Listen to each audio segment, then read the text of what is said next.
Hello, everyone, and welcome to the Arena of Aurethious podcast. I am Al Basler, aka Aurethious, and we're here for part 2 of our Pokemon retrospective as requested by Twitch viewer Myth Revan. He cashed in his channel points for a non-gaming stream and wanted me to do a Pokemon retrospective. All things Pokemon according to Aurethious. So if you missed the first episode, the first part of this, you probably want to go back and catch that first. We cover generations 1 through 5 of the Pokemon series. If you're not interested in the old stuff, or you just want to catch the new stuff, well, you've tuned into the right place. So we're going to kick things off with Generation 6, and we're going to go up to current, which is again at the time of recording, this is the day before the release of Pokemon Scarlet and Violet, Generation 9. Exciting times in the Pokemon world. So let's not waste any more time. Let's get right down to it. So here is part 2 of our Pokemon retrospective. Yeah, so let's move on to Generation 6, which are X and Y. Notable for the fact that I guess they're the X and Y are the first ones that I guess didn't get, I don't want to say a third game because there wasn't a third game for Black and White. They got Black 2 and White 2, but so Gen 6 as far as like the mainline games consist of X and Y and Omega Ruby and Alpha Sapphire. So Gen 6 and the Gen 3 remakes. So, notable things about Gen 6, as Super Famous Guys mentioned, Mega Evolutions.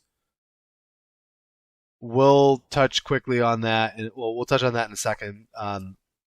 First thing I want to mention would be Fairy type. Gen 6 introduced Fairy type, which is interesting. Fair warning, my dog might start barking any second now because I think he heard something. My wife might have just got home from work, so I may have to let him out in a second. But so yeah, Fairy type essentially was added. Oh, there he goes. Hang on, I'm gonna continue to talk while I let him out. Shh, hey, enough of that.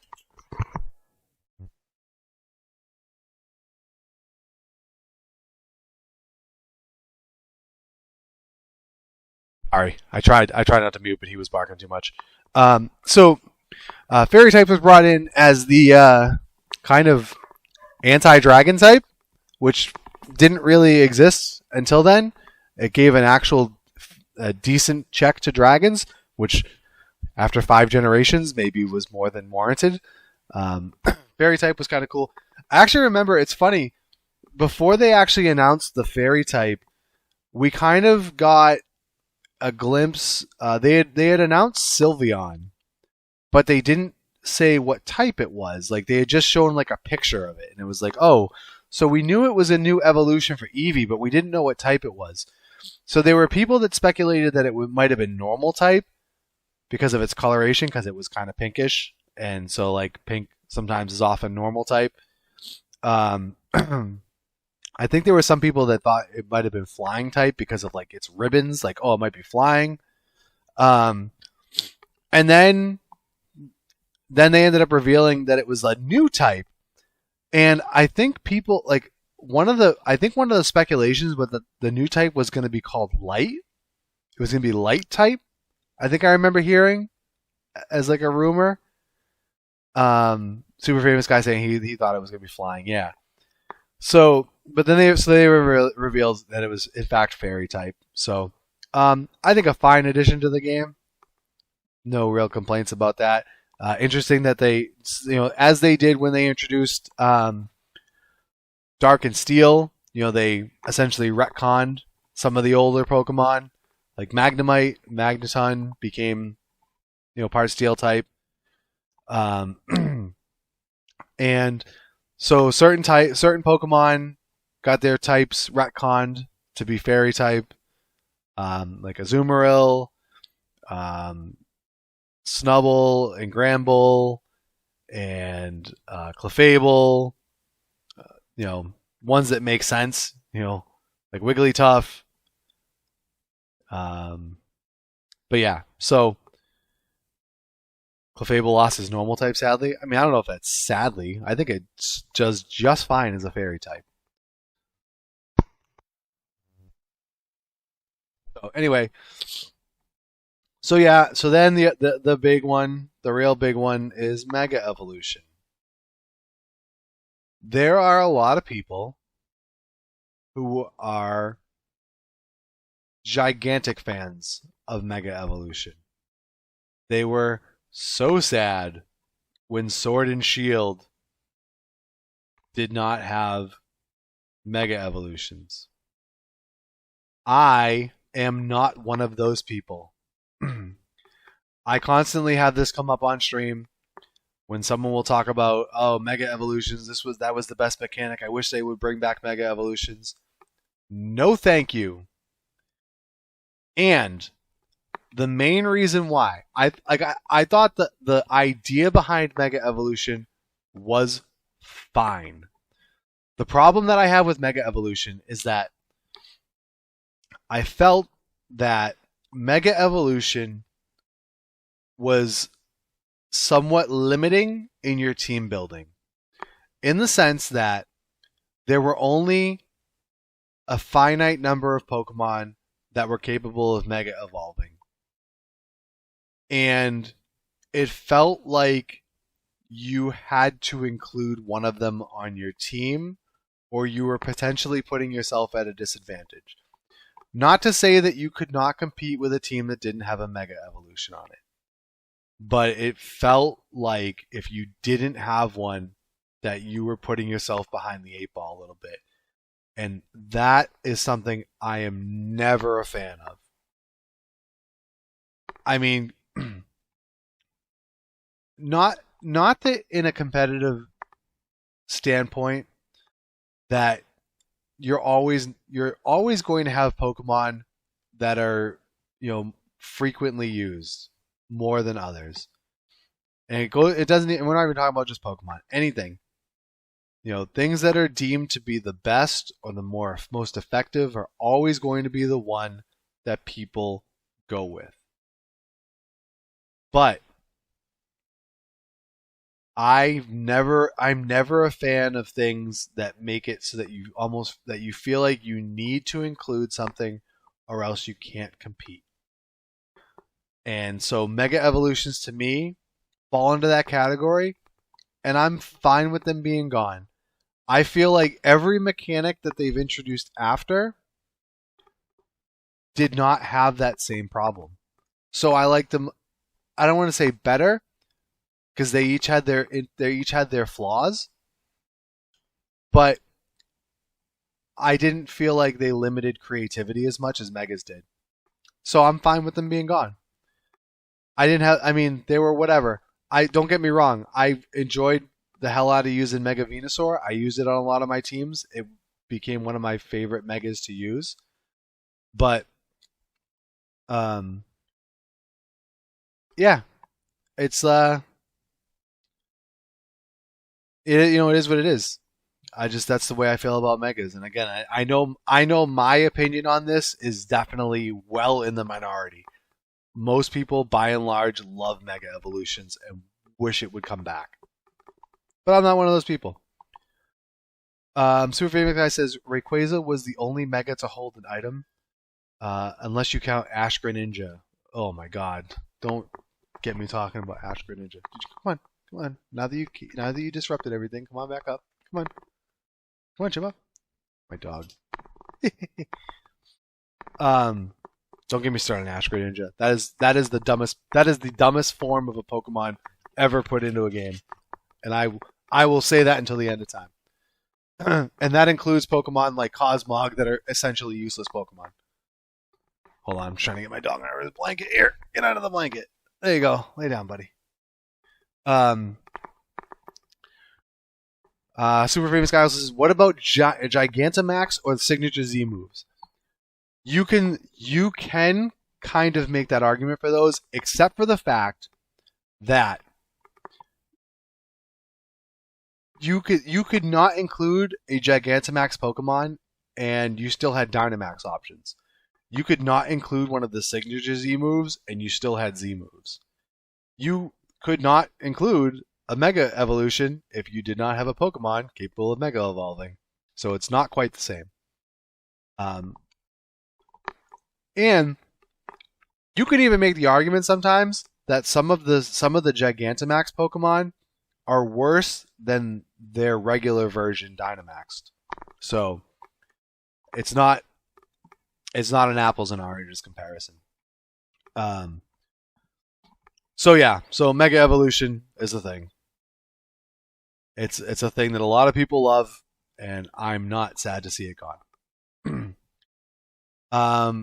Super training was something introduced in Gen 6, which made effort value training a lot more accessible. So that's a thing. Anything where you're making some of the under the hood stuff that had kind of previously just been things that you kind of had to know more out in the open and making it easier for people and less of a grind is excellent quality of life additions. So super training and anything like that sort of, making EV training easier was always is a great addition. And super training isn't still in the games in that sense, but there's similar mechanics. But it was that whole idea of taking effort value training and making it more of a tangible thing in the game. Blaze's super training was killing everyone's wrists. Kind of. Yeah, kind of. Gen 6 also was the first of the main series games that introduced trainer customization, which was a desperately needed feature. I still wish that they would go further with it. When was the Pokerus introduced?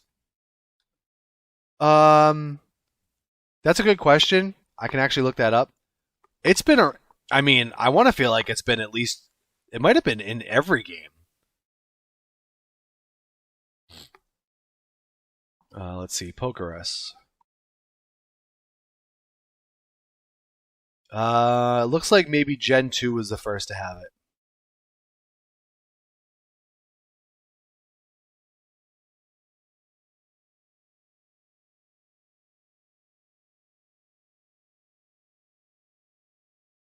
Yeah, Flare says Gen 2.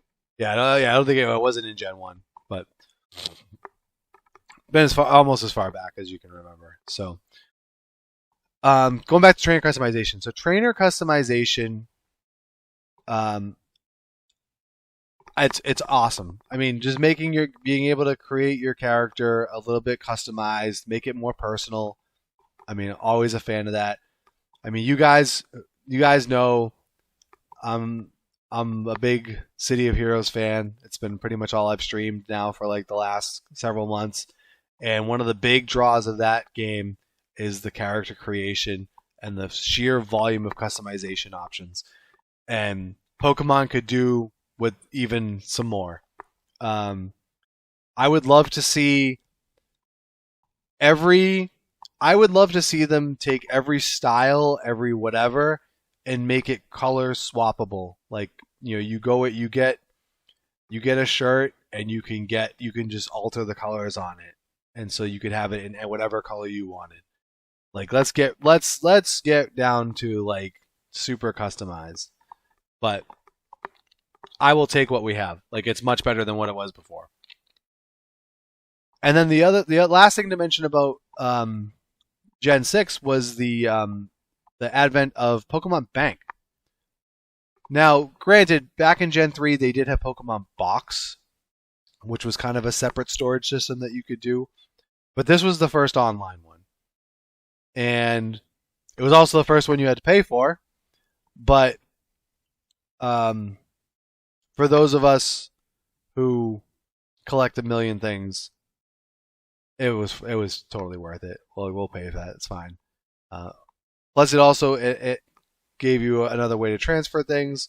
So, um, Pokemon Bank was an interesting addition to the series. Um, I did not actually include it in my list, and I overlooked it. But again, I did mention. So Gen 6 also consists of Omega Ruby and Alpha Sapphire, the Gen 3 remakes. Again, if you like Gen 3, you probably love those games. Um, the that was the one with was that the one with the Festival Plaza, or was that 7? What was the one with Team Rainbow Rocket? That wasn't that one, was it?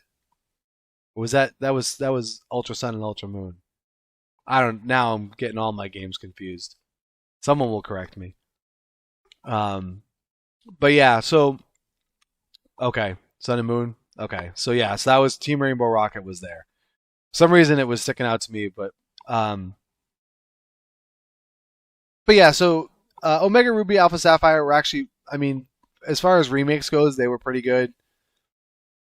Again, if you like Gen 3, you're gonna like those games. Really, not too much more to say about those. And then I guess only because I have played a little bit of it, it's worth mentioning. Gen 6 was also when Pokken Tournament was released. Again, not related at all to the main series of games. It's a fighting game that features Pokemon, and I've played it. I don't remember. I don't remember if I bought the original on the Wii U. I think I did, and then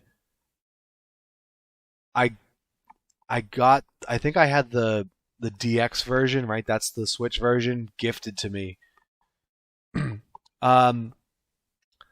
The game's alright. I know there are some people who really like it if you're into fighting games. I could never really get into it that much because I come from it from like the Pokemon brain, and I see like a grass type fighting a fire type, and I'm like, well, the fire type should just whoop this thing, but it doesn't work that way. There's no type advantages in the game, so it's a little like jarring from like a Pokemon brain mindset. But just worth mentioning. I mean, there's official tournaments of it. You know, at the VGCs they have a Pokken tournament section as well. So it's like they have the VGC, they have the trading card game, and then they also have Pokken tournament. So it does have a following. So there's that. It's got that going for it. But just worth mentioning because I have played it. It's not. I haven't played it enough to have like a strong opinion of it, but it also didn't grab me enough to make me keep playing it. So there we go. So that brings us to Generation 7. There's a lot to like, and there's some not to like about Generation 7. But Generation 7 is Sun and Moon. Big things about Generation 7. Regional forms debuted here. So you started getting, you got the Alolan forms of things, which at first I wasn't sure about, but now I think it's kind of cool, and it makes a lot of sense. I mean, you have these Pokemon, and if they're in these different regions, like there's different climates and different things, different environments that would cause them to, kind of evolve a little bit differently. So, it's an interesting thing, and it breathes some new life into certain Pokemon, I think. But yeah, so that was the debut of regional forms. We got Z crystals, which I know are not a big favorite mechanic for a lot of people. They were very gimmicky. It was essentially, you took up a Pokemon's held item slot for a Z crystal, and they would essentially get one mega strong move that you could use per battle. And it was okay. The one thing I liked about it is that you could slap a Z crystal on any Pokemon. Didn't matter. And yeah, there were some people who didn't like, or there were some people who there were some Pokemon that got signature ones, but you could put a Z crystal on any Pokemon, and it was fine. Places they would just hurt to have lost Megas. Megas were still in Gen 7. You had both. You had both Megas and Z crystals in Gen 7. So that was the other thing, is like you would have a Mega and a Z Crystal on your team. And that was like, okay, well, there's two of your item choices taken out of you. For those of us who enjoy playing with item clause, or having a unite, also known as you having a unique item on each Pokemon on your team, that made some of your choices easier because okay, well, this one has a Mega Stone, this one's got a Z Crystal. I got 4 more to figure out. Gen 7 also introduced Battle Royals, which I thought had potential, but I thought lacked in some sense. It was an interesting concept, but so essentially what it was is it was a 4-player battle. It was every trainer for themselves. You would each pick 3 Pokemon, and the battle would end when one of the 4 trainers lost all their Pokemon. And you would get a point if you scored the knockout blow on one of the opposing Pokemon, and then you would essentially have a point for every Pokemon that you had remaining at the end of the battle, and whoever had the most points would win the battle royal. It was interesting because I know like there were some people who like to do it was I forget what they called it but it was they would do what are the 2 versus 2 battles? Multi battles. But you would do it where it was basically everybody for themselves so you could hit your partner and stuff like that, which I always hated. So the Battle Royals I think was kind of their way of giving those people their kind of battle format.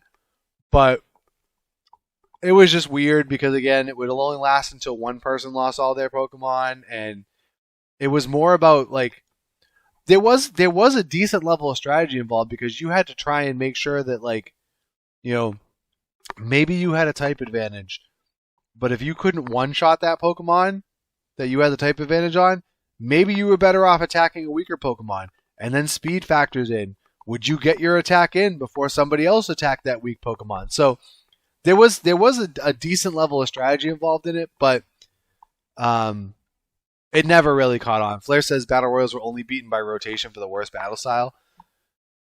I think I could probably agree with that. But actually, Sky Battles. We never even talked about Sky Battles because, God, those were awful.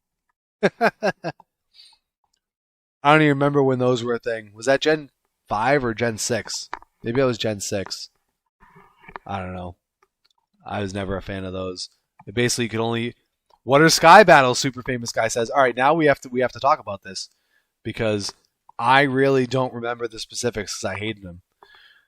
Let's see here. Sky Battles were exclusive to Pokemon X or Y. Sky Battles consist of 2 Pokemon battling each other over the air instead of on land or sea. However, because of this, only certain flying types and certain Pokemon with the ability Levitate are eligible for Sky Battles. So, that was it. It either had to be a flying type, and it had to be like a flying type that could actually fly. So, like, for example, Doduo and Dodrio could not take part in Sky Battles because they don't actually fly. Plus, the Sky Battles are interesting when using a randomizer. Yeah. So yeah, Sky Battles were pretty bad. We won't spend time talking about Sky Battles. Hawlucha can fly. But Hawlucha wasn't Gen 6, was it? Hawlucha was Gen 7? Right? Wait, what gen was Hawlucha? Hawlucha was Gen 6. Hawlucha was Gen 6. Oh, I didn't do my rankings for Gen 6. I didn't do my so Hawlucha was also not available in Sky Battles, but whatever. I did not do my rankings for Gen 6, so let's go back to Gen 6 real quick. Starter rankings, real quick. Number 1, Chestnut. I actually really like Chestnut. I know a lot of people don't like Chestnut. I like Chestnut. Number 2, Delphox. Number 3, Greninja. Yes, I don't like Greninja. You know why I don't like Greninja? Because it uses its tongue as a scarf. How stupid is that? It's a stupid design Pokemon. Add to the fact that it got Protean and everybody overused Greninja. I don't like Greninja. And that's not even talking about Ash Greninja. Ash Greninja is, again, the dumbest Pokemon form ever put in. Roserade uses roses for hands. It doesn't matter. It doesn't matter. It doesn't have its tongue wrapped around its own neck. Come on. It's awful. That's dumber than having flowers as hands, because you could look at a bunch of other Pokemon that have things for other whatever. Don't even get me. I gave my explanation. It wraps its own tongue around its neck. That's all you need to know about why it's stupid. So yeah, Chestnut, Delphox, Greninja in that order for me for the starters. As far as top 5 in the gen, I did struggle a bit with this list as well. There's not a lot of Gen 6 Pokemon that I like. So I put Delphox at number 5, and only because I kind of like its design. I put Florges as number 4, and this is primarily because I used a Florges a lot, and again, it's one of those really annoying tanky Pokemon, and I got to like using it. I put Chestnut as number 3. Chestnut, a funny story.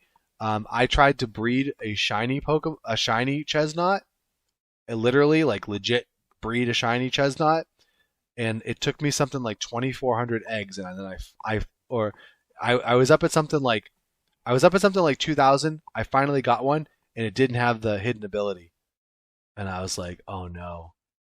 And then so I had to keep going. I think eventually I got like another 400 eggs later, but I finally got one. Number 2, Clawitzer. I don't know. Something about that Pokemon. I just like its design. I think it's kind of cool. It's kind of a gimmick, but I like it. Gimmicks are fun. And then number 5, I put in Hawlucha. I started to get a little bit of a hatred for Hawlucha in Gen 8 because of Dynamax. It became kind of broken in Dynamax sometimes, but it's a Lucha bird. Like, how cool is that? So, from a design standpoint, I love Hawlucha. It's got one of the worst signature moves in the game, though. Flying Press is awful.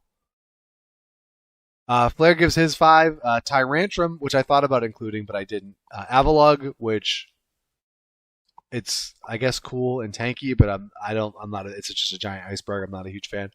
Aurorus, which I thought about putting in my list. Aegislash, again, got to be too overused by people, so I started to not like it as much. And I'm actually not a huge fan of its design. It's a cool little gimmick, and it's a cool little niche thing, but I don't know. And then you threw Florges in. Yeah, I kind of like Florges. So, but yeah, so that was the Gen 6 rankings that I skipped over, unfortunately. So yeah, so Gen 7. We touched on the regional forms. We touched on the Z crystals. We touched on the battle royal. The other interesting thing about Gen 7 was the fact that they did away with gym battles, and they replaced them with the island trials. I thought it was interesting as a departure, but I don't really. I don't know how I feel about the trials. Like, I'm not a huge fan of them. The totem Pokemon thing, I was just like, I think I would have rather had gym leaders. I think I prefer the gym system personally, but it was interesting. They tried something different, which was the first time they tried something different like that. So, credit for doing that. Super Famous Guy asks, do you put legends in your top 5 but just don't like them as much? I listed in all of these no legends. I'm typically not a fan of using them for the most part. There are some that I like more than others. A lot of them are the older ones. Like I said, some of my favorites, I love Articuno, Zapdos, and Moltres. Those 3 I'm a big fan of. By and large, other than that, I don't like legends. Legends, mythical, whatever you want to call them. To me, they're the one of a kind ones. That's what I call legends. Not a fan. Not a fan of using them competitively. I will from time to time, but by and large, I'm not a fan. And again, I'm not a huge fan of most of their designs. I like I'm trying to think of legends that I like from a design standpoint. Like I like Mew. Mewtwo's kind of cool from a design standpoint. I like Celebi. I like Ho-Oh. I like Lugia. Raikou, Suicune, and Entei I kind of like. Kyogre and Groudon I'm a fan of.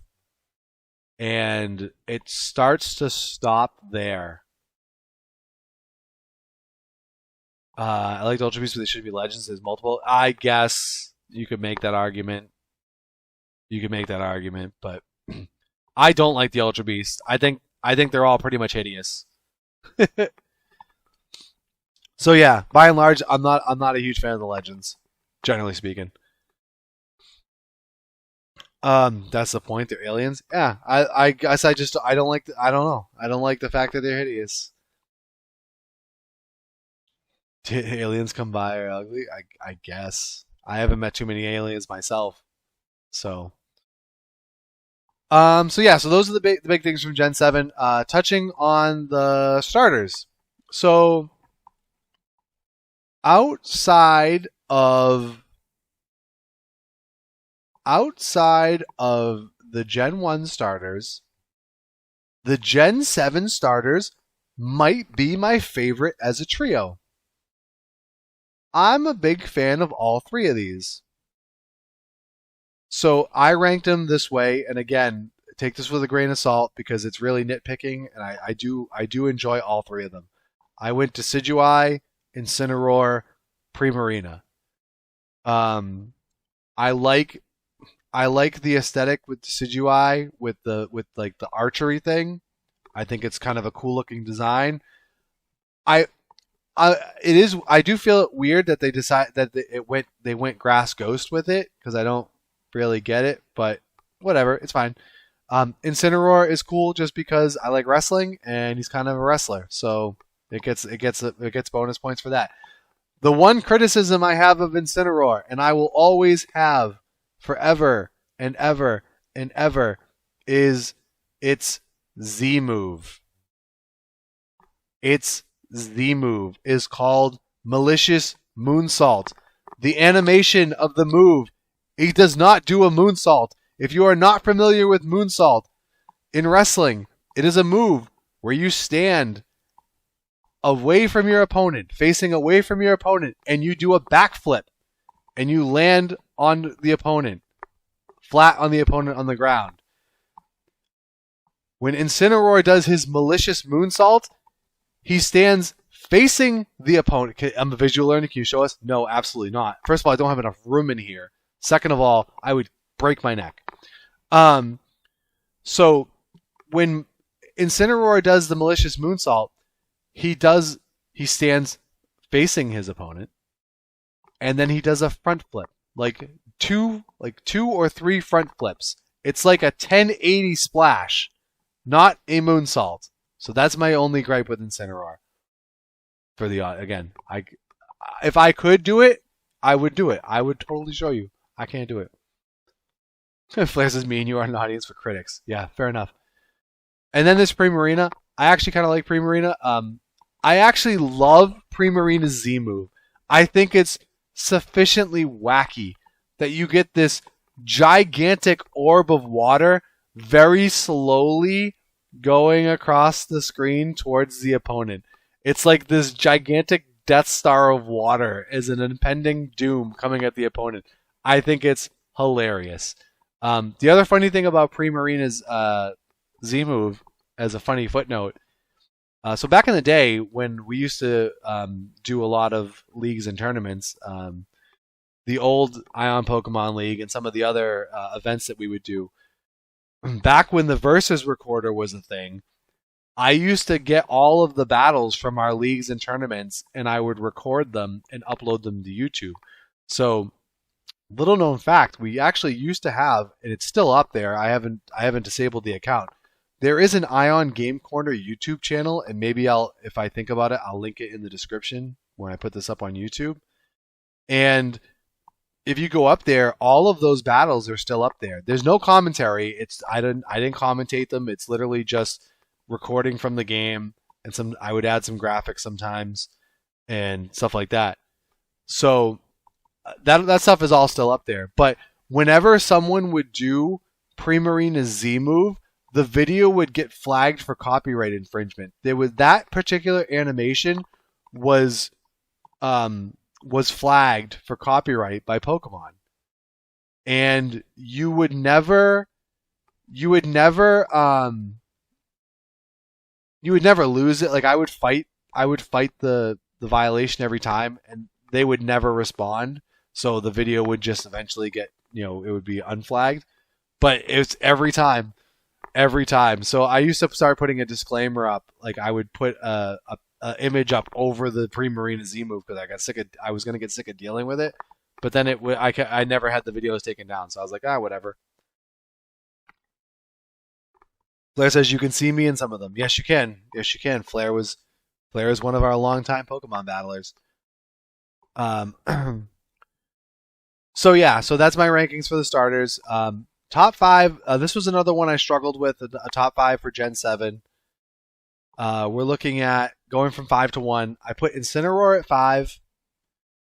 I put Mudsdale at 4, and I think part of this is influenced by Trash. You struggle a lot. Yeah. There's like, I feel like the later we go, the less I like some of the Pokemon. So again, maybe I just have too much affinity for the old stuff. But yeah, so I put Mudsdale in. I think it's a cool looking Pokemon, and it's got the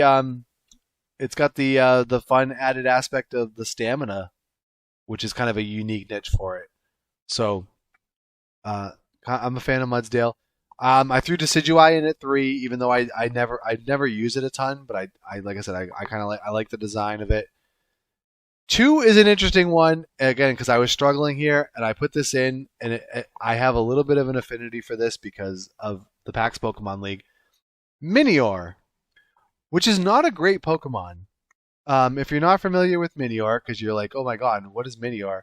It's this rock Pokemon. It's rock flying, which is not a great typing, but it's rock flying, and it has this gimmick where it's got a core. It's got like a shield, basically, essentially, when it first hits the field, and then when it drops below, I think it was 50% health, it loses its shield and it exposes the core.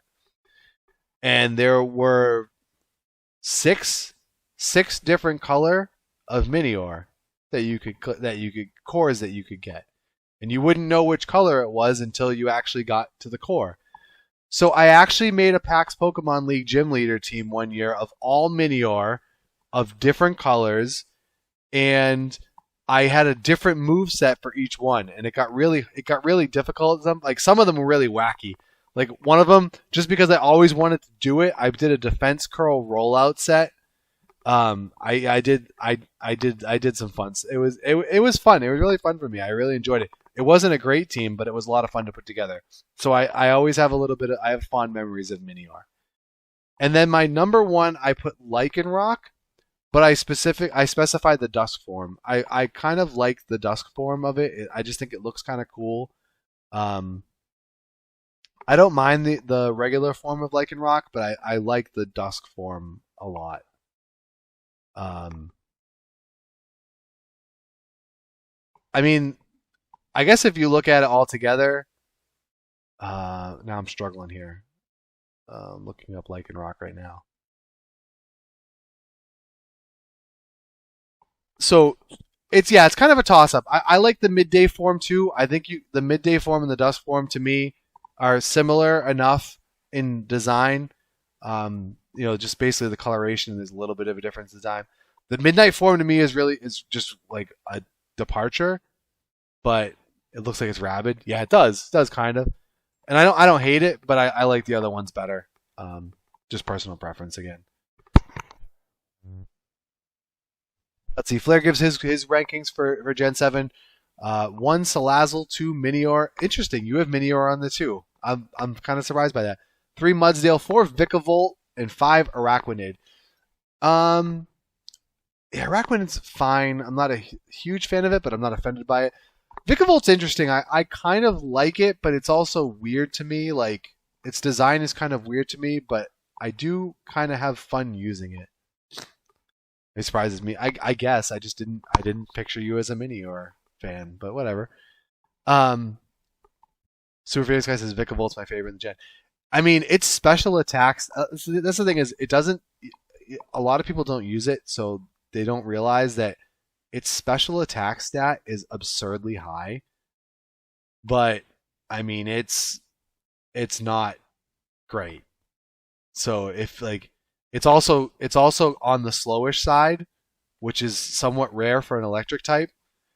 And so it suffers from the fact that it's not super resilient.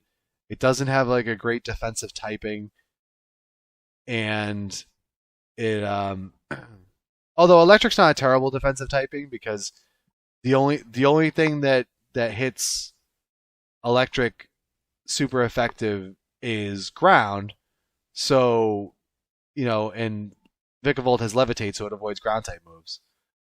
So, I mean, it's got that going for it, but its stats are not great, which I think is what happens. Is it's got okay defense, it's got not great special defense. It's really slow, but it hits like a truck. So, it's interesting. It's interesting. Zeraora was introduced in Gen 7. That sounds right. Let's see. We could probably look that up. Zeraora. Alola. Yeah, Zeraora was a Gen 7 Pokemon. Yeah, definitely towards the end. It was like really late into it. So yeah, so that's kind of the rankings for Gen 7. So I guess the elephant in the room with Gen 7 is Ultra Sun and Ultra Moon. And this is another thing that came up in conversation on the Discord recently. Until Brilliant Diamond and Shining Pearl, Ultra Sun and Ultra Moon might have been the most infuriating Pokemon games that were released in my eyes. I hate the fact that they brought those in as a double release that were essentially the same game as Sun and Moon with slight changes. Like there was a little bit of a story change, and that's it. It wasn't a sequel like Black 2 and White 2 was. It was by and large the same game, and they double released it. If you had made it a third game as a single release and had the same game, I'm probably fine with it. The fact that they double released it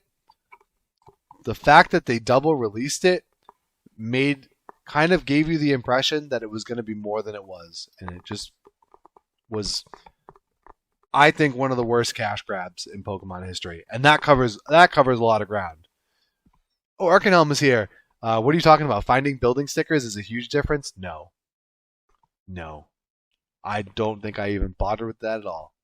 They added the Lily story and the wormholes. Big deal. Yeah, it's awful. Not a fan. So the less said about those, the better. I mean, as standalone games, they're fine. If those were the original Sun and Moon, great. Again, if they were a third release, fine. As they were released, awful. So then, the other thing to mention about Gen 7, and I'm only mentioning it for the fact that they're the few, and I don't know if these are considered mainline games or not. Someone can maybe clarify for this for me. But Let's Go Pikachu and Eevee. If you count them as mainline games, they're the only ones, after Red and Blue, that I never bought.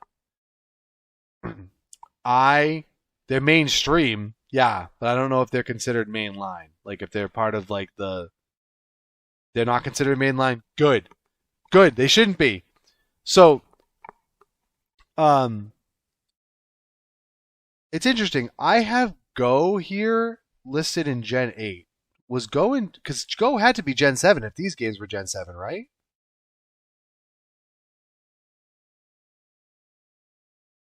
Oh, okay, Go was first in Gen 7. All right, so we'll mention Go. That was weird. I was going through Cerebi and I missed it under their Gen 7 listing. So Pokemon Go was released in Gen 7. So we'll start with that before we talk about Let's Go. Pokemon Go, obviously immensely popular. The augmented reality mobile game where you can, I mean, it was like, I mean, you were hearing news stories about it when it first came out. You were hearing stories about like people getting like hit by cars or whatever, like walking around with looking at their phones trying to catch Pokemon. Um, so I played Pokemon Go when it first came out. Super Famous Guy said I'm still obsessed with it. I liked it a little bit at first. I wasn't a fan of the battling. I wasn't a fan. I really didn't do any battling. To me, they were just light versions of Pokemon, and maybe even that's taking it too far.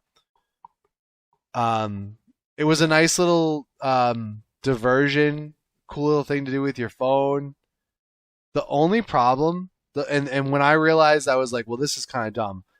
I realized that like I would drive on my way home from work, and I would like detour out of my way slightly, not crazy, not a crazy amount, but I would take a little bit of a different path home because there were a couple of Pokestops that I could hit. And I was like, all right, nah, this is maybe a problem. It's the only way to get Melmetal. That's the only thing I've really ever used Go from since. I played it for maybe like a month or so after it came out, maybe a little bit longer than that, but not much longer than that. And then that was it. And then I once I found out that the only way that you could get Melmetal, you get Meltan and Melmetal was through Go. I started up my Go. I was able to do something really quick to get Meltan, and then I was fine. I was done, and I haven't touched it since. It's still on my phone. I don't know why I still have it on my phone, but every now and again I look at it, I'm like, oh, Pokemon Go is updating, and I'm like, oh, why do I still have that on my phone? I'm not gonna play it. I wasn't a fan of the catch mechanics in it. I wasn't a fan of the game in general. I think it was great. It's great for what it is, and for casuals. Like I think it's cool. You need a Let's Go from Melmetal? No, you don't. No, you don't. So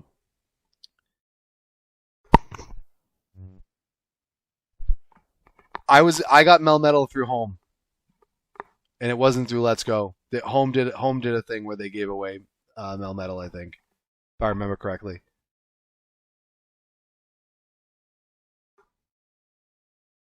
So that brings us to Let's Go. It was an interesting thing that they did. Not surprising. They took the popularity of Go and they wanted to try and translate that into the console games or the main games, I guess. And from that standpoint, it makes a lot of sense. But I hated the catch mechanics in Go. So like, oh, you're gonna give me a game like that as like a Pokemon game, and you're gonna just rehash Gen 1 that way? Thanks, I'm all set. If I wanted to play Gen 1 again, I'll play Gen 1 again. I mean, great that it's like updated with like Switch graphics and everything like that. But so I was not a fan, and this is the one time that something made me angry to the point that I decided to vote with my wallet, and I'm like, I don't want the games to go in this direction, so I'm not going to buy these games. And I didn't. I never got Let's Go Pikachu, I never got Let's Go Eevee, and I will never buy those games.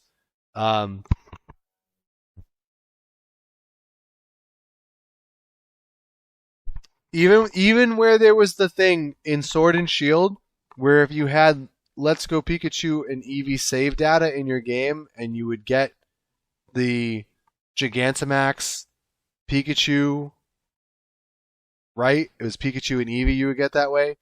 I was like, nope, I don't care. I'll find another way to get it. And guess what? It ended up being another way to get it. So, yeah. Not a fan of Let's Go. That's the less said about it, the better. But yeah, so that is Gen 7. Super Famous Guy says, I loved Let's Go. First game ever, shinies were visible in the wild, right? Yes. That is the only probably good thing about those games. And they carried over the idea of the Pokemon being in like the overworld, visible in the overworld, into Sword and Shield, which is cool. But for some reason they didn't do the shiny thing, which is weird. Alpha trainers? I don't know what that is. Again, didn't play those games. Oh, to master a single Pokemon? Oh. Whatever. Yeah, whatever. I guess that's cool, but not something I really care that much about. So moving forward into Generation 8, Sword and Shield. So, big things about this. And one of the biggest things, and it was a big bone of contention prior to release, was... Wait, my first Pokemon game ever was which one? Sword and Shield? Wait, no. That can't be right, is it? Gen 8, really? God, you're young. God, you're young. So the big thing was before it became clear that not every Pokemon was going to be included in Sword and Shield, marking the first time ever that by the end of a generation, not every Pokemon would be available. One of the big counter arguments when people talk about this is that like, oh well, you can't catch every Pokemon in every game. No, but you can get them in there somehow. Whether it's transfer, trade, what have you, you could get the entire National Pokedex in. And now the National Pokedex is gone, and they didn't include every single Pokemon in the game, which angered a lot of people, myself included. I am not a fan of the fact that not every Pokemon is included. Part of the thing for me, and again, this goes back to my mentality of the way I play a lot of these games. So, like, for example, I keep bringing up Yu-Gi-Oh! Because I think there are a lot of parallels between Pokemon and Yu-Gi-Oh! At least in the way that I play them. Part of the fun for me in Yu-Gi-Oh! Was trying a lot of different decks. Different cards, different decks, different themes, different concepts. The problem with that in a collectible card game is it gets expensive. But it's the way I like to play the game. I'm very much the same way in Pokemon. Most of you guys, if you're familiar with my battle streams, you know that I have a living battle dex, I guess you could call it, on my Shield version, which is essentially I have a battle ready version of every Pokemon, every different form. I mean, we're talking even like like middle, like first line of the evolution chain, everything. I have one. It's just where I like to try things. The fact that there were Pokemon not included made me upset. Not so upset that I didn't buy the games, and it seems like that's going to be the way that it goes for probably this point going forward, because apparently that's going to be the thing for Scarlet and Violet. Is they're not all going to be in Scarlet and Violet either, and I just don't. I don't know. These games, the tagline for Pokemon at the start, and it's been part of like the theme songs for the anime. It's been part of the marketing for this franchise forever. Is gotta catch them all, and all of a sudden now, you can't have them all. Why? It's arbitrary. To me, it seems arbitrary. I don't think it's a limitation. I think it's just arbitrary decision. I don't know. I don't know. So I would love to hear the explanation for it, like the actual explanation, like why they don't want to do it. because I don't think we've ever got a good explanation for it. I could be wrong about that, but I don't think we've ever got an explanation for it. I just think it's a poor design choice, poor development choice on their part. But again, not my games to make, so they can make those choices. So that was the big controversy prior to the release of Sword and Shield. And there were other things too. A lot of people and there's always complaints about Pokemon games here and there, and graphic things and performance things, and for some people that's important. Some people like me, I don't care as much about it because it's about the battling for me. But I can understand those complaints at this point. Like it feels like Pokemon should be done properly, and sometimes it feels like they don't take the time to do it properly. I happen to see Game Freak trending on Twitter today, and because in some regions Scarlet and Violet are out already. At the time I'm recording, the Scarlet and Violet are out. So again, if you stay off the internet if you don't want to get spoiled. But I clicked on it just to see quickly because I'm like, oh god, what? Oh, sorry guys. What's the big thing now? Why is Game Freak trending now? And I guess there were clips already out there of like some serious performance issues on the game, and so there's problems. It's not they cut corners, and I think the development cycle might not be long enough between games. Like that's a legit concern.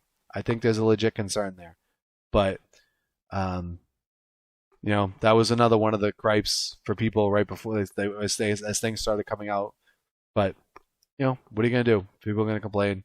Again, it should be it should be better. You can't make the argument that it shouldn't. But for me, it doesn't bother me as much as it does some people.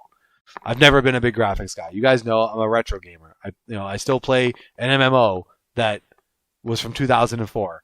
I play a lot of NES games, so that's graphics are not the end all be all for me. So it's more important to some people, and I get that. And if that's a thing for you, it's great. Paragon says, "Wait, you play retro games?" I do. I know that comes as a surprise. So Gen 8, the big thing was Dynamax, which is one of the most polarizing mechanics I think that's ever been added to a Pokemon game. Some people like it. A lot of people really don't like it. And I can see both sides of the coin on this one. Sorry, I'm fiddling through my cough drops here. I'm going to pop another one. The John Cena of Pokemon mechanics. That may be the most appropriate comparison ever. Thank you, Erkenhelm. I like that one. So here's Dynamax from my perspective, and you can kind of take it or leave it for what you think. Aesthetically, I wasn't a fan of Dynamax when I first saw it. I was like, okay, so your Pokemon just get giant. Okay, what the heck? That's weird, but whatever. From a concept standpoint, I actually don't mind Dynamax. I kind of like it. Again, the giant Pokemon thing notwithstanding. But the idea that any Pokemon can Dynamax, I like that. It appeals to me more than Megas did for that reason. I think the way that Dynamax works, where it's a temporary thing for a couple of turns, I think that's cool too. I think that's fine. Where the problem lies with Dynamax is that it was overtuned, and if it was scaled back a little bit, I think it would be in a really good spot, and I don't think it would be as hated as it is. So if you look at how Dynamax works, there's kind of three aspects to Dynamax here. One is the Pokemon doubles their hit points. Yes, it's dependent on your Dynamax level, but if you're going into a competitive battle and you didn't max out your Dynamax level, that's on you. That's your mistake. So we're taking this from optimal standpoints. It doubles the Pokemon's HP. You also get boosted power moves. For the most part. Not as boosted as Z Crystals were, which is fine because it's all of the moves and you're not just getting one. It's not just one for the battle. So that's okay. And then each move gets some kind of a secondary effect. The 3 of those combined make it overpowered. If it wasn't for that, if you got if you got the hit points and the boosted moves without the secondary effect, probably fine. Actually, to be honest with you, I think the secondary effect is the biggest thing that causes the problem here. Because I think even if you just had the secondary effect by itself and the power of the move weren't boosted, you would have an issue. Maybe. I mean, it would still facilitate sweeping, which I think is an issue. But I don't know. If they were to tune it back a bit, I think Dynamax would be really, really good. But it isn't, and it is the first of these, generation or whatever specific battle mechanics that we even ended up banning in Ion. Not right off the bat. We had Dynamax for a while, but the players voted to ban it. So that should tell you something, because we're usually pretty casual on a lot of this stuff, and we're usually pretty easygoing. So, Super Famous Guy says some are different. The base damage, like Knuckle and Poison, are only 90. Correct. Which is another weird thing. Like made those sometimes bad, like just outright bad if you weren't of the right type. So like, if you were a special attacking fighting type, which is rare, there's not a lot of them. Your Dynamax move sucked because it was weak. You didn't get the power boost, and you didn't take advantage of the secondary boost, because Max Knuckle would boost your attack. And if you're a special attacker, you don't get a benefit from that. Super Famous Guy says Lucario. Yes, if you have a special Lucario, yeah, it doesn't benefit from it.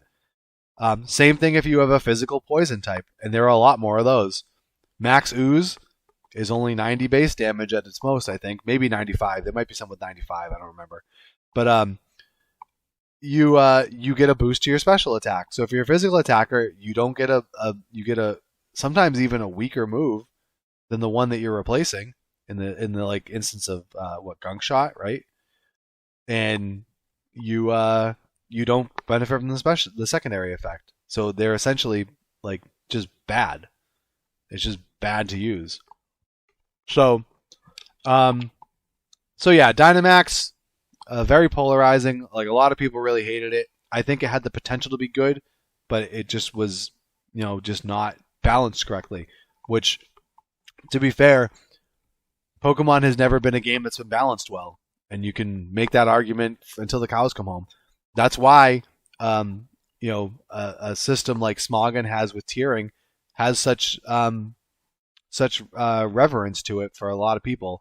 I don't necessarily care for it myself, but you can see why it's there and why people do it, because the game is just not balanced on its own. So players are left to their own devices to come up with their own systems, and they do. I mean, it goes to show the passion of the player base. So yeah, Dynamax was a thing that happened, and will forever probably live in Pokemon infamy. Another thing that I want to mention, and this is not a new mechanic, but I think it bears special mentioning because I love it so much, is the gyms of Sword and Shield. I think are the best designed gyms. Not necessarily like the lead up to the gym leader, but the actual stadiums. I love it. I love the thematic, the ambiance, everything about the stadium gyms. Again, part of that is me being a big sports fan, and it really plays to that. So it's I love the gyms. I can't say enough about it. I mean, turning into a spectacle organization was cool. Yes, you had crowds coming to the stadium to watch these gym battles. Like, they made, like, to me, like, the gym battles in a lot of the previous games almost kind of felt like an underground fight club in some sense. They were these, like, these buildings. It was, it was just, you go through, you would battle the trainers there, and then you would face the gym leader, and it was like this private thing or whatever. But then making it like they did in Sword and Shield was great. I don't know, I love. Flair says that was the first they did that with Let's Go in Brock's gym. Really? Did they really? Wow, that's weird. I didn't know that. But I don't know. The gyms felt extra important in Sword and Shield to me. The gym challenge was like a focal point of that game. It's to me, it's how I always imagined that, like, in the world of Pokemon, that this stuff would be. Because, it was such a big deal. Like, the gyms and working your way up and being able to face the Pokemon League. Like, this felt like the right way to do it. So, I mean, no spoilers. I haven't looked up anything about Gen 9. I don't know what Scarlet and Violet are going to be like. But if the gyms go back to what they were before and they're not on par with the Gen 8 ones, I'll be a little disappointed. Not going to lie. It's one of the reasons why I really like Sword and Shield so much. I do like the Galar region. I like a lot about it. And I just like the again, that state, like, the gym thing was great to me. And I got engrossed with it, and I love it. I love everything about it. I mean, again, you have, like, uniforms. Like, it's a spectator sport. It's treated like a sport, which appeals to me. Might not be everyone's thing, which I get. So I mean, I even, I use that as one of my PAX Pokemon League gym leader things. I made myself a gym lead. I made myself a uniform, and it's great. I love the aesthetic. Let's see. Arcanhelm says, problem for me was that they focused on the gym challenge to the detriment of all else. There was a story going on, but you weren't part of it because the characters told you to just go do a gym battle and they'd handle it. Yes, and I don't know if that's just a byproduct of the gym challenge in the game, or it was just, their whatever they wanted to do. Yeah, the story in Sword and Shield was lackluster even by Pokemon standards, and that's saying a lot. But yeah, that's the thing, is, like, you could see there was something going on, but it was always like, don't worry about it. We'll take care of that. You just keep doing that gym thing, which is a departure from everything else. You would constantly, in all the other games, you would constantly get derailed from going to the gyms by other stuff going on. And this one, the other stuff was kind of going on around you, but you were still just, focused on your gym thing. So I could see why some people wouldn't like that. So big fan of the Sword and Shield gyms, kind of a big fan of the Galar region in general for that reason. The other big thing that was introduced in Gen 8 is the raids, the Max raid, Dynamax raids. Not a perfect way to do Pokemon multiplayer, I think, like cooperative multiplayer, but a good jumping off point, I think. And I think we're going to see kind of a building of that with Scarlet and Violet. I hope. It seems like there's going to be more cooperative aspects of it, and I think this was a good kind of entry point to it with the raids. Super famous guy said that I like the layers in the DLC. Yeah, they were okay. I was actually expecting more when I first saw the trailer for it. I was thinking that you were actually going to go explore these areas with your friends together more, instead of it being just kind of like a linear battle thing. But again, as a starting point for this stuff, I think it was pretty good. It was fine. Again, I think there's a lot that can be done to improve it, and I'm hoping that Scarlet and Violet do build off of that and improve it a bit.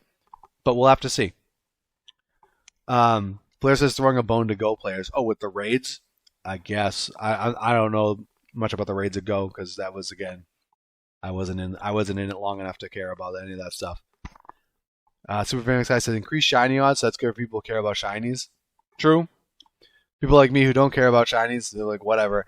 That's always one thing when I used to stream a lot of Pokemon. I always felt like there was very few people doing battles, and you would always see more people doing like shiny hunting. So a lot of people do enjoy it. It's just not my cup of tea. I find it tedious and kind of boring personally. But again, this is a good point, and it's something that I'm surprised I haven't brought up to this point yet. One of the things that I really like about Pokemon, and I've always really liked about Pokemon, is that there's kind of, I don't want to say there's something for everybody, but there's a lot of different ways that you can enjoy Pokemon, and it can appeal to a lot of different people with the same game doing different things. And again, like you can have people who love to hunt. They like to do shiny hunting, and that's their thing, and the game caters to that. There's people like me who enjoy battling and like to do a lot of stuff with battling and building teams and stuff like that. And you can do that in the game. Some people just like collecting, and collecting is a big aspect of the game. There's breeding, there's other things that you can do and there's just different avenues that can appeal to different people, which I think is one of the reasons there's a few that Pokemon has persisted for as long as it has and been as popular as it has. There's a lot of things that again it can appeal to different aspects of an audience, which is great. So it's something that is not always easy to do, and I think that they've managed to do that somewhat well. So yeah, so those are the big things from Gen 8. Let's go into our rankings. I did see Flair. I think, did you already put his rankings for Gen 8? I think I saw that back a little ways. Let me go back. Yeah, he did. So here's Flair's 5 for Gen 8, and then we'll see how it compares to mine. I think they're going to be drastically different. I'll tell you that. He has 1 Wooloo. Interesting. He likes the Wooloo and not necessarily Dubwool. 2 Phalanx, 3 Poltegeist, 4 Appletoon, and 5 Eldegoss. From a competitive standpoint, I do like Eldegoss. I'm not a huge fan of its design, but I do like. It's effective at what it does. I do begrudgingly like Appletoon. It's weird because it's like an apple pie dragon or whatever, but it's like I don't know. Poltegeist is cool. Phalanx is interesting. I want to like Phalanx more than I do.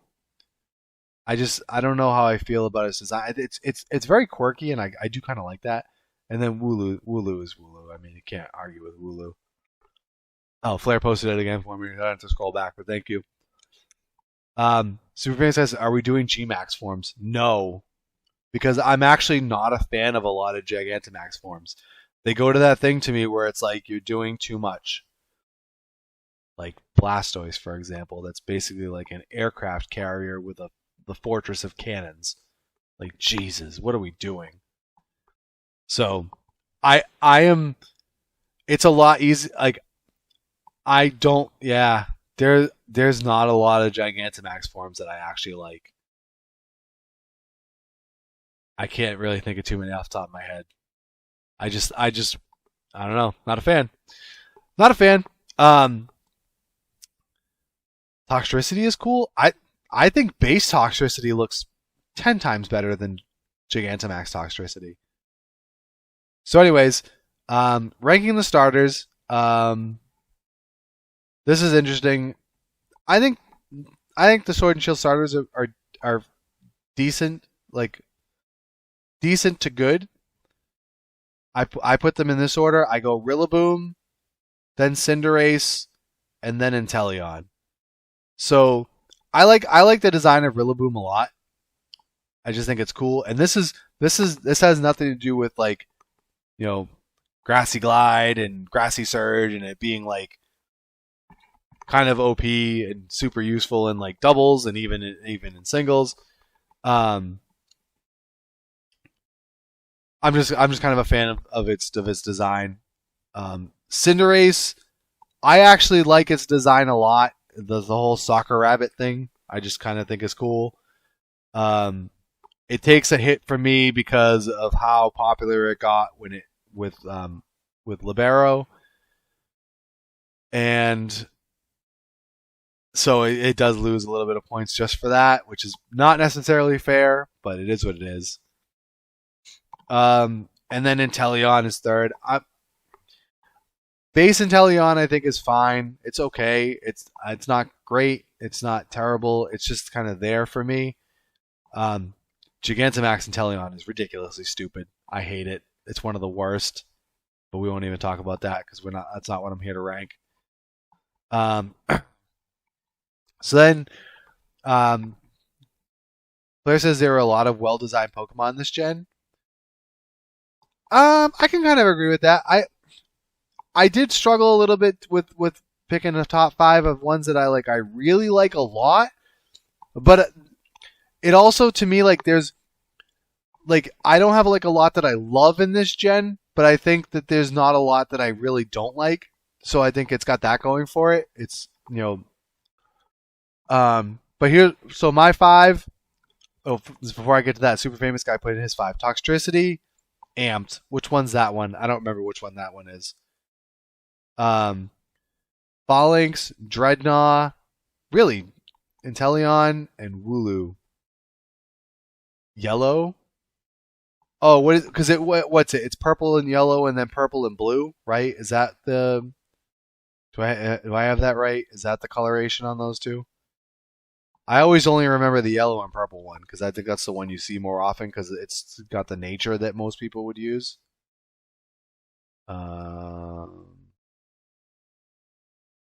Someone's probably already verifying this in chat. Yeah, I'm looking at it now. Oh, it's like yellow and purple, and then yellow. Oh yeah, and then purple and blue. I don't hate the purple and blue, to be honest with you. I think they're both fine. So anyways, here's my 5, going from 5 to 1. For 5, I have Copperajah. I don't know, something about it I just like. I like the way it looks.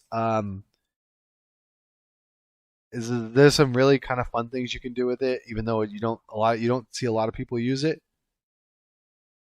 4 I have is Obstagoon, and I'm not talking about the shiny one. I don't necessarily like the cotton candy Obstagoon, but I think Obstagoon's kind of cool.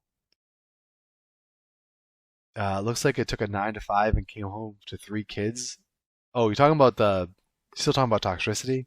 Oh my god. I put Rillaboom at 3. Again, I just like the design of it. I think it looks cool. 2 I put as Colossal, and I kind of got to be a fan of Colossal when I used it a little bit in the short-lived Ion Gym League. I used it as a rock leader, and I kind of liked it a bit. And I mean that was I also used Gigantamax Colossal, but I don't know. I think it's funny because its base forms are kind of weird, and then it's as Colossal, I think it looks decent. And then I put Toxtricity at number 1. I just think it's a cool looking design Pokemon. There's a bunch of honorable mentions I can put on here too of stuff that I think would kind of just barely would miss the list here. So again, I kind of agree with Flair. I think the designs of a lot of the Pokemon in Gen 8 were pretty good. But again, I look back and it's there's not a lot that I love, but there's a lot of good stuff. So I think that's a fair way to put it. Super Famous Guy says we agree on things for once. Yeah, it's rare. It's a generational thing, bud. So other notable things about Gen 8 outside of Sword and Shield. So Home, which is kind of the update of Bank. Some other added aspects. It has the mobile aspect of it, which is really nice. You can do some nice stuff. It became one of the quickest ways to mass delete Pokemon out of your storage, which was great for those of us who had a million things in storage that we didn't need anymore. Some good interoperability, I think is the word I'm looking for, with Home. Oh God. And then we have to talk about it. The Gen 4 remakes, guys. Brilliant Diamond and Shining Pearl. The biggest regrets I ever have of a Pokemon purchase of any of these main games. By far. What a disappointment those games were.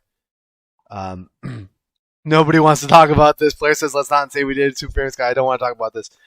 We have to touch on it. I did a whole run of Brilliant Diamond on stream up until you beat the Elite Four. And then I stopped and I haven't touched it since. And I've never touched Shining Pearl. I own it. It's on my Switch. And I have not touched it. And I don't think I'll ever go back and touch it. And it's kind of a shame. Because that's, I don't know. So I wasn't looking forward to these games at all. Again, not a huge fan of Gen 4 as we talked about. So I don't have the affinity for it. $60 down the drain. Yeah, pretty much. So you have that. I thought the remakes themselves were lackluster. Generally speaking, remakes in the past kind of mirrored the style of the current generation games. They decided to go a different route with these ones. They did the whole like chibi animation stuff, and which whatever. I like the art style. Like it didn't off-put me that much. It was just weird because it's just a departure from what they've done before. Then you run into the problem that they didn't really add a ton to it, and I'm sure someone will come by and say, "Oh, well, they added this and they added this and they added this." None of it appealed to me. So, take that for whatever it is. Again, different things will appeal to different people, but nothing that they added appealed to me, and nothing that got me excited. Then on top of that, I felt the games themselves were just lackluster. I feel like the story to Gen 4 is, not great. There's not that much appealing about it. I don't really have any affinity for the Sinnoh region. And then they made the decision, at some point, that the games weren't going to be compatible with Sword and Shield. So now I have no reason to play these games after I go through the story. I can't, you can't battle with people in Sword and Shield. You can't trade between the games. I guess you can transfer to Home. If the Pokemon are in Sword and Shield, you can put them there, and vice versa. It's just so many things working against these games, and they were just a massive, massive disappointment. And that's saying a lot, because like I said, I wasn't looking forward to these games that very much. So, for games that I wasn't anticipating, and to still be really, really disappointed, and to the point that I'm kind of angered by them, it's bad. Super Famous Guys, Ultra Sun and Ultra Moon. That's different too, because I was looking forward to those games. I was looking forward to Ultra Sun and Ultra Moon, and I was let down. These games, I wasn't looking forward to it, and I was really let down. And yes, I think these are worse than Ultra Sun and Ultra Moon. Like they left a worse taste in my mouth than those games. Ultra Sun and Ultra Moon, I still played through both games. I still, I ended up using them. I think Ultra Moon became my main game because there was some stuff in there. I transferred stuff up from the originals. There's no redeeming qualities to me about Brilliant Diamond and Shining Pearl. There's going to be people that enjoy them, I'm sure. Good for you if you did. Like, more power to you if you like those games. Not for me. Awful, awful additions to the series. Should either should have never been done or should have been done differently. And quite frankly, I'm going to be very hesitant because you figure eventually we'll get a black and white remake, I guess. Those would be the next ones in line, Gen 5. I will be very hesitant to buy those games. I would probably not pre-order them. I still haven't even pre-ordered Scarlet and Violet, and they come out tomorrow. I'm probably going to do it right after I get off this.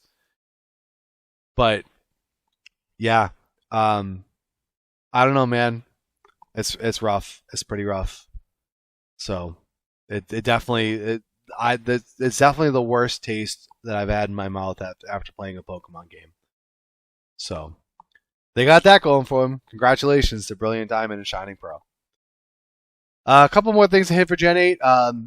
Legends Arceus, which was a pleasant surprise. I wasn't sure how I was going to feel about it when I first saw some stuff about it. The whole idea of, you could just throw Pokeballs at things and catch them. I wasn't sure how I felt about that. It felt very Go-ish to me, which I wasn't a fan of, but I think it was done well. I never truly finished the game. I remember I got stuck at a battle, and I put it down, and I haven't picked it up since.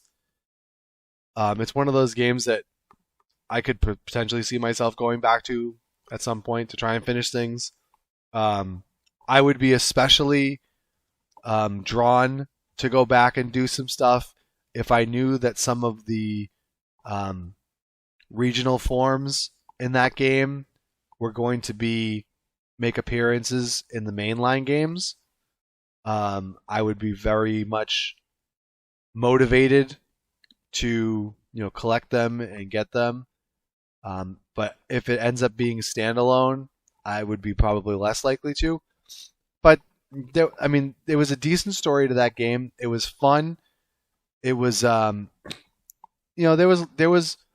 was a lot to like about that, and there's a lot from that game that I think is going to make its way into the mainline games. So, I think overall, largely that was a home run, and a lot of people really enjoyed the game. So it was one of those things where I think that game brought back some lapsed Pokemon fans, even if they weren't like hardcore Pokemon fans. That game brought back a lot more people than maybe even the Let's Go games did. So, Blair says loved it, but I probably wouldn't play again. I don't think I would necessarily ever want to do a full playthrough of it again. Maybe, I don't know. But it is one of those games that I could see myself going back to as like a time sink. Like, oh, I have some Pokedex stuff I could do in that game, and kind of keep building on with what I did. I could see it working in that way, but not sure. Not sure. I say that oftentimes, and then I'll end up never going back to games again. I'm weird like that. It's sometimes if I put a game down, it's the kiss of death, because it's like I'll move on to something else, and it'll be really hard. Like Breath of the Wild was one of that games for me. Like I got right to the end and I never finished it, and then for whatever reason I put it down, and then I never picked it up again.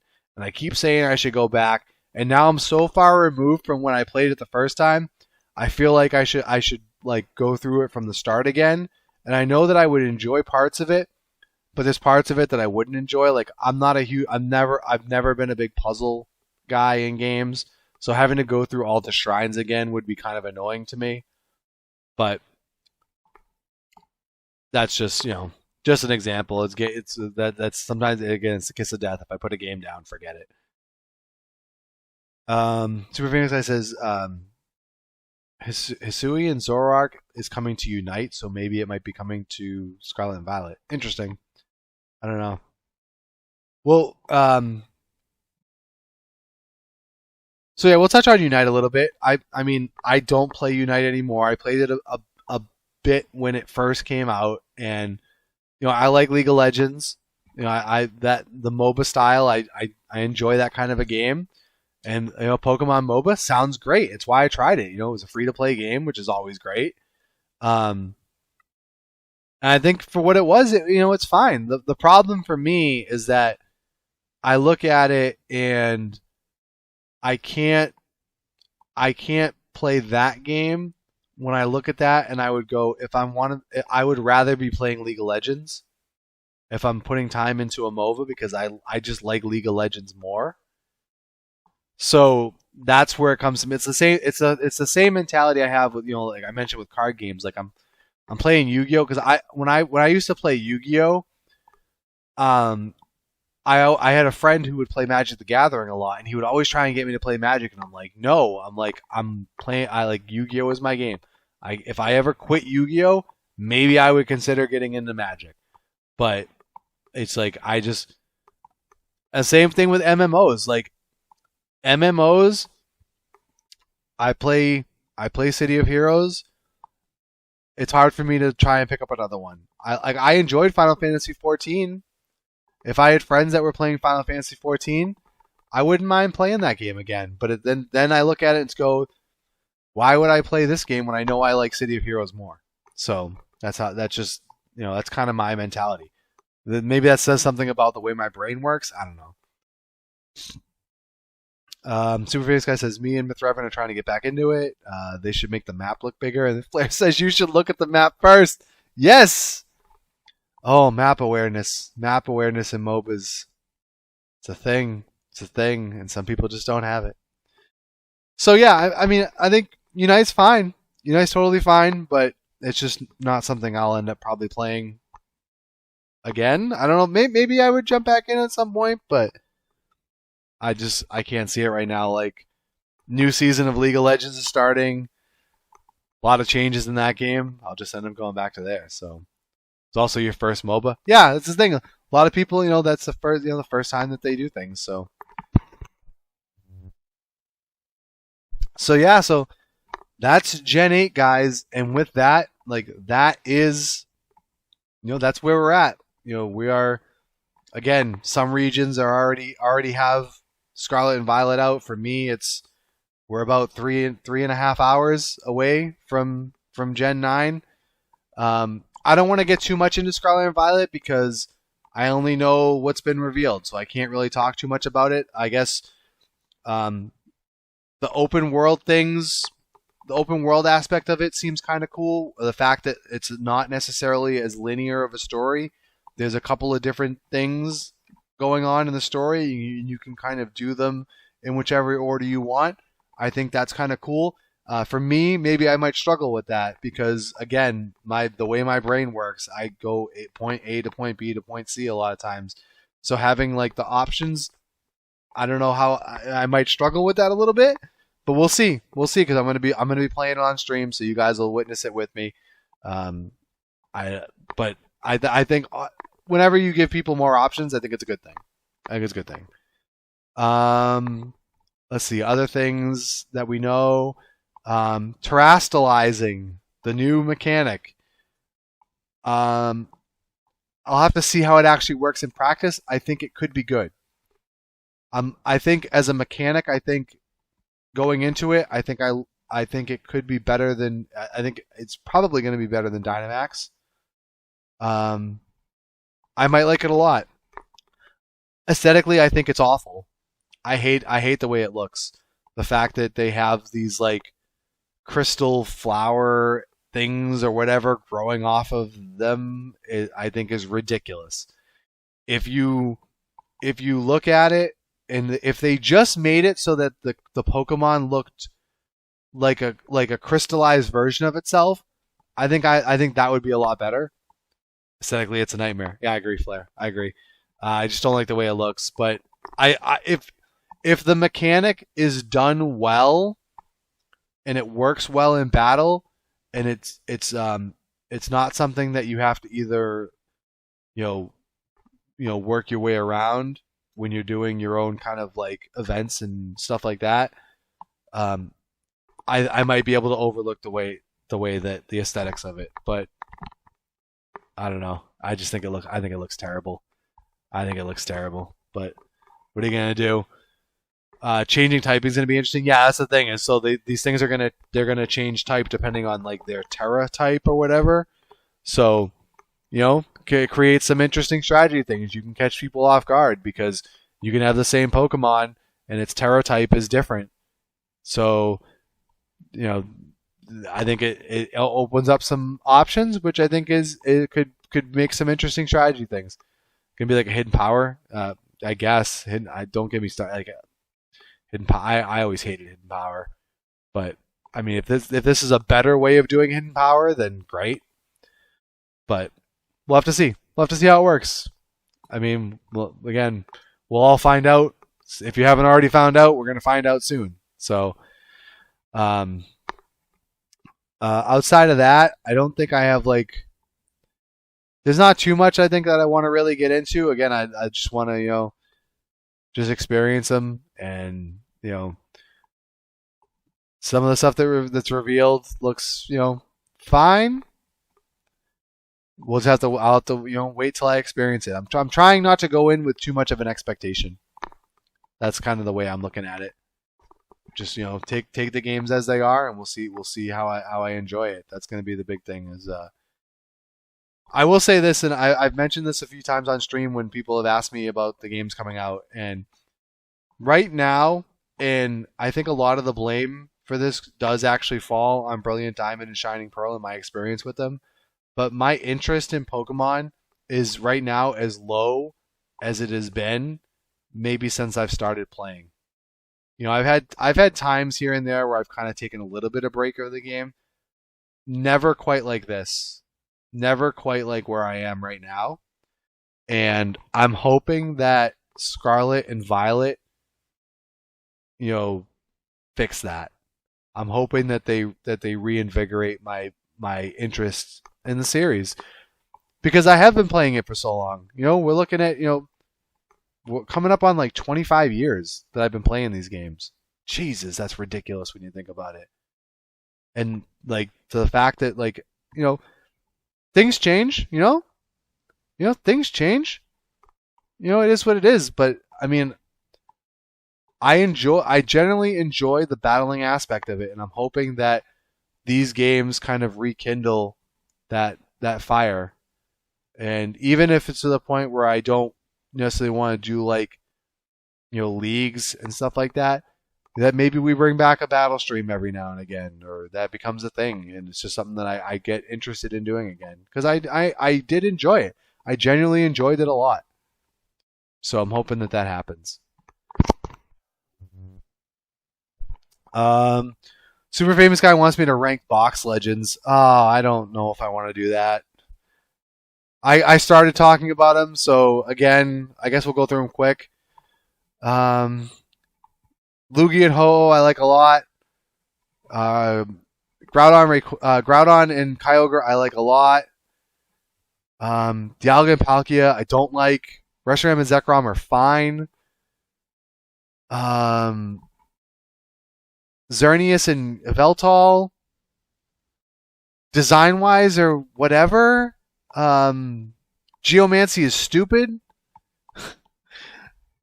I think they're okay, but even still, I don't really like Xerneas' design. Yveltal, I think is okay. Let's see, 7. So Solgaleo and Lunala. Solgaleo I actually like. Lunala's fine. I'm not a huge fan. I think Solgaleo looks cool.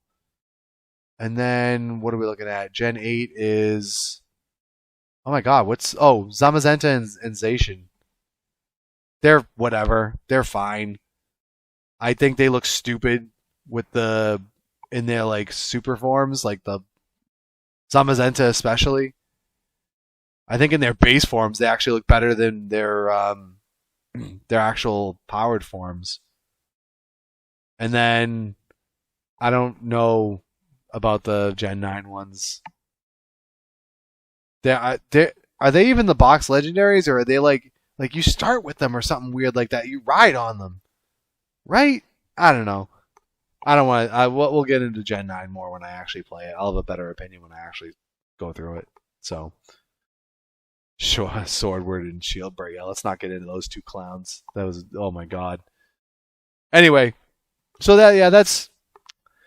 this is actually a lot longer than I thought we were gonna go. I was like thinking I was gonna struggle to get 2 hours, and here we are. We're almost at we're like 3.5 hours in, and we're just about ready to wrap up. So, this was a lot longer than I figured it was gonna go. But this was like the length of a normal stream. So there you go. That is Pokemon according to Aurethious. Everything you wanted to know and were afraid to ask. And we probably didn't even cover everything in super in-depth details. So, which is fine. I think this was good for what we were looking for. So, for those of you watching live, here's the scoop. Tomorrow, I normally don't stream on Fridays, but we are going to be doing Sword and Shield. We're going to be doing Scarlet and Violet. I haven't figured out which one I'm going to play on stream yet.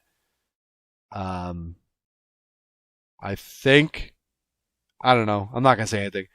I'm probably going to do a poll on stream as soon as I start the stream, maybe even during the countdown, for you guys to pick the starter that I go with. And so those of you who are watching live will get to choose that. And we're going to start at the normal stream time, so about 5 o'clock Eastern, and we'll do the normal thing. And then on Saturdays, I'm going to go back to City of Heroes, and then during the weekdays next week, we'll continue on with Pokemon. I don't want to get too much into this because, again, this is podcast, and this is going to sound really awkward on the podcast. Maybe I'll talk a little bit after I kind of wrap this up, where I'm going to actually stop the podcast part of it and wrap up the actual stream. So, but that's the scoop. So, but yeah, there you go. If you're watching this on YouTube after the fact and you made it through this whole thing, congratulations, you're a superstar. I appreciate it. If you have any comments on any of this stuff, any thoughts, opinions, feel free to leave them in the comments. Join us on Discord. I'm sure there's going to be a lot of Pokemon chatter on the Discord in the next several days to weeks, because we do have a lot of Pokemon players on the Ion Game Corner Discord. The link is on the screen. If you're watching this on YouTube, it'll also be in the description. If you're listening to this on Spotify, it'll be in the description as well. So, yeah, there's going to be a lot of chatter on it, at least. So, if you're interested in Pokemon, you're interested in the new games, hop on over to the Ion Game Corner Discord. You're going to find a lot of people who are playing them as well. We'll have a nice little Pokemon community for you to join in on. So, but yeah, that's going to wrap it up for the Pokemon retrospective, guys. I will have probably a regular podcast wrap up coming up shortly, as in like 2 seconds after I stop talking here. So, guys, thanks for reliving Pokemon with me. It's been a blast. All right, there you go, guys. That was a lot of Pokemon. About 3.5 hours of Pokemon discussion. I had no idea that we were going to go that long when I first started putting this together. I was hoping to get, an hour and a half to 2. And even that I thought was maybe going to be stretching it. But we had a few of our viewers joining us in chat, chiming in their opinions. And I guess there's a lot to cover. I mean, we're talking, over 20, almost 25 years at this point of Pokemon games. Maybe over 25 years. I don't know. My math is terrible.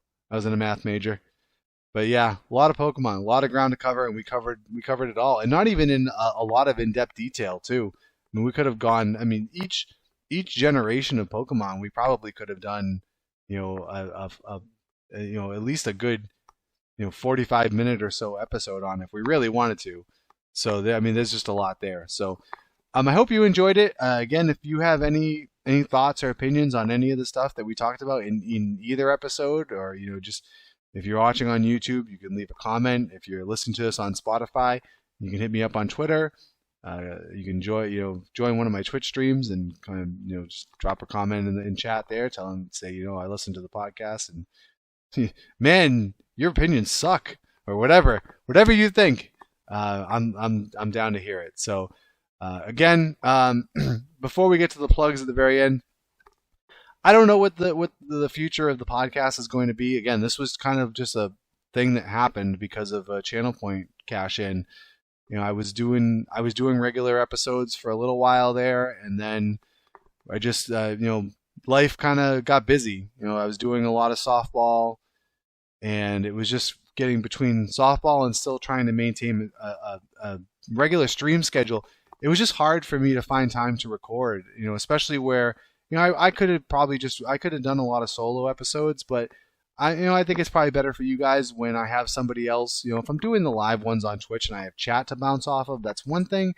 But for the podcast, it's probably better for me to have somebody on to talk about. And it was just a scheduling nightmare, and it was just planning it and everything was just too much at the time. So I kind of put it on the back burner with the thought of if the timing worked out and if the motivation was there, everything fell into place, that we would kind of rekindle everything. And I don't know if we're there yet. Honestly, this is a lot of fun for me. I hope you guys enjoy it, and these are obviously things that I'm interested in. It's why it is called the Arena of Aurethious. It's all the things that I'm interested in, and I just want to have that discussion about certain things. So again, if everything works out and I get the itch and I have things that I feel that are worth talking about, and I can work it out with people that I want to have on and talk to, then we'll continue. I don't know. I don't want to commit to anything because I just don't know what the future is going to be as far as the podcast goes. So maybe it comes back. Maybe it's even more sporadic, and every now and again an episode pops up. I don't know, but we'll see. And again, if these are things that you guys enjoy, if you enjoyed the previous episodes and you would like to see more of it, let me know, because that's one of the more motivating things, is when you get positive feedback like that and people are actually enjoying the stuff that you're putting out there. So we'll leave it at that. But again, if the podcast is doesn't come back in full force, whatever the case may be, you can always catch me on Twitch. It's twitch.tv/Aurethious. Right now, as of right now, my schedule is Monday, Tuesday, Thursday evenings from about 5 p.m. Eastern, roughly, until about 8 o'clock or so. And then I also stream very early on Saturday mornings, which I know is tough for some of my regular viewers, but it works. But it works well for me. I'm up, so I might as well stream.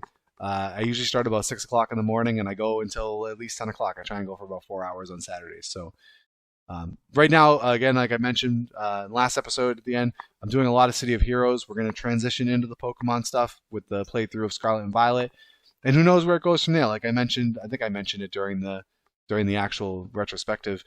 If the new games, they rekindle that Pokemon interest in me, and maybe we'll do some more stuff on stream. We'll come back to doing some of the battle streams. Who knows? It's all comes down to how I'm feeling and what I'm enjoying. Because that's the thing for me. This is a hobby for me. I enjoy it a lot, but I want to make sure I keep enjoying it. So that's why I kind of got away from Pokemon, because my interest just wasn't there anymore. It wasn't there as much as it used to be. And I'm really enjoying the City of Heroes. It's been a fun time for me, connecting with some other City of Heroes players, some of the Twitch community that does City of Heroes. So that's been a lot of fun for me. So I definitely don't want to abandon that, because it's been a lot of fun.